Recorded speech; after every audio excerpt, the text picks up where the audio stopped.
नमस्कार, जय हिंद। तो आज एक और नई कहानी के साथ आज मैं फिर से एक बार हाजिर हुआ हूँ। तो पेश है आप सबके लिए एक और नई कहानी शुरू करने से पहले सबसे पहले आप चैनल को सब्सक्राइब कर दीजिए, ताकि हमें आपके चैनल को सब्सक्राइब करने से मोटिवेशन मिलती रहे और हम आपके लिए हमेशा नई नई कहानियाँ लेकर आते रहें। तो चलिए आप शुरू करते हैं अपनी कहानी।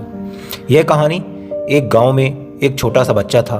उसके पिता तो थे, लेकिन माँ की मृत्यु हो गई थी। पिता सारा दिन काम करते और उसके बेटे को पाल पोस कर बड़ा करते हैं। वह सारे सुख अपने बेटे को देते हैं जो एक माँ दे सकती थी। उस पिता ने कभी कुछ नहीं मांगा, सिर्फ इतना ही मांगा कि मेरे बेटे को कोई परेशानी न हो। दिन बीतते गए, बेटा पढ़ लिख कर अच्छी जॉब भी करने लगता है और वह शहर में रहने लगता है। कुछ दिन बाद वह अपने पिता से मिलने आता है और कहता है, पापा, मुझे कुछ पैसों की ज़रूरत है। मैं चाहता हूँ कि शहर में ही ज़मीन लेकर अपना घर बना लूँ।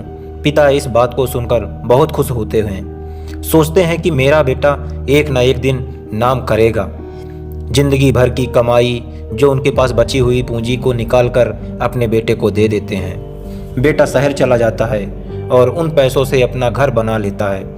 पिता इधर इंतजार करते रहते हैं कि मेरा बेटा फिर से आएगा, एक न एक दिन तो मेरे पास आएगा ही, जाएगा कहाँ।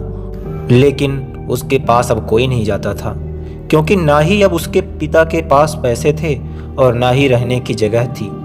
कुछ दिन बाद बेटा फिर से लौट कर आता है और अपने पिता से कहता है, पापा, अब आप दादाजी बनने वाले हैं। पिता को बहुत खुशी होती है। इस बात को सुनकर वह कहते हैं, तू मुझे मेरी बहू और पोते से कब मिलवाएगा। बेटा कहता है, पापा, बस थोड़े दिन और। पापा, मुझे कुछ और पैसों की ज़रूरत है, क्योंकि आजकल जॉब में थोड़ी दिक्कत चल रही है, जिसके कारण से मुझे कुछ दिनों के लिए सस्पेंड कर दिया गया है। लेकिन अब उस पिताजी के पास कुछ भी नहीं रहता है देने के लिए। लेकिन फिर भी कहता है, अच्छा बेटा, तो रुक, मैं अभी आया कुछ पैसे को बंदोबस्त करके। पिता बाद में महाजन से कुछ पैसे उधार लेकर अपने बेटे को दे देते हैं और बेटा पैसे लेकर